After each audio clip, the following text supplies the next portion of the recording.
Welcome to Maine Public News Connect, original news stories from Maine Public Radio, airing weekly in Spanish, French, Portuguese, Somali, and English. I'm your host, Ari Snider. Today is Friday, February 23rd, and here are the week's top stories. The Maine Department of Education is offering new funding to help expand the number of community schools, which are designed to bring in more support services for families.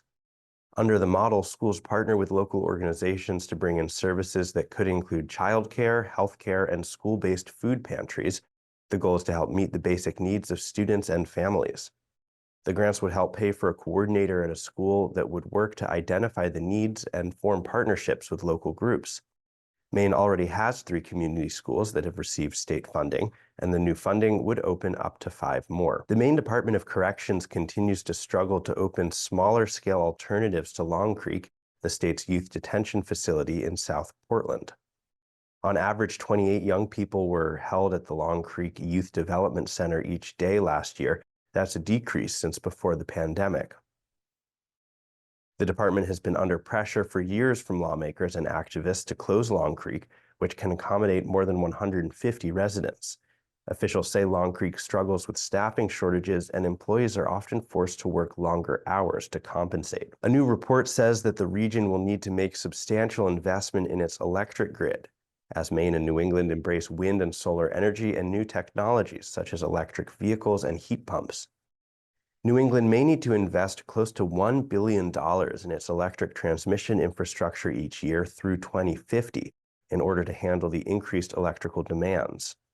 The study also finds that if the region can reduce its peak energy needs, it could potentially lower the cost of needed grid investments by billions of dollars.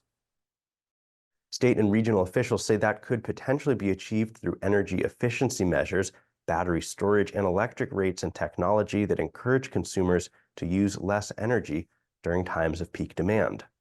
Maine has set a goal to move to 100% renewable energy by 2050. A new temporary warming shelter opened last week in Lewiston after Auburn City Council approved an amended version of the proposal.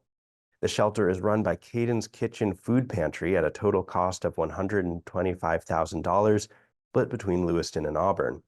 The shelter will operate nightly from 10 p.m. to 8 a.m. until April 7th at the Calvary United Methodist Church in Lewiston, with a capacity of 100 guests per night. This has been Maine Public News Connect. We'll see you next time. Thank you to our excellent community partners for supporting and contributing to this program.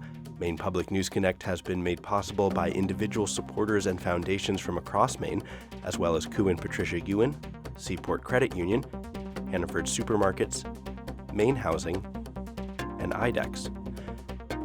Maine Public News Connect is made possible by Koo and Patricia Yuen, committed to bridging cultural differences in our communities. Juntos. Ensemble. Warajir. Junto. cPort Credit Union. Together. Hannaford Supermarkets, celebrating the diversity of its employees, customers, and communities, and committed to fostering a welcoming environment. Together, they're greater than groceries. Learn more at hannaford.com. At MaineHousing, we know an affordable home is key. Our first home loan program offers Mainers low interest rates and down payment assistance on multi-unit properties. Learn more at MaineHousing.org. You can compare plans and get financial help to lower your cost at CoverMe.gov, a resource for finding health insurance that fits at a price that works. Good work lives here. The Maine Apprenticeship Program gives you a paid job and training.